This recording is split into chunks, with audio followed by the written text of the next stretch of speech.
Pikachu with 4 items, including the cardboard. So first you want to draw the black lines right by there. Then you want to colour them in red. Then you want to use something cylinder, or yeah, like that. Then you're going to cut around the cylinder. And on the back, you want to fill this part. And then you've got your perfect puppet show.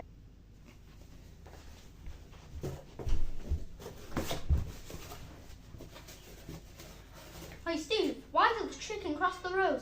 I don't know. Why did that chicken cross the road? To get to the KFC.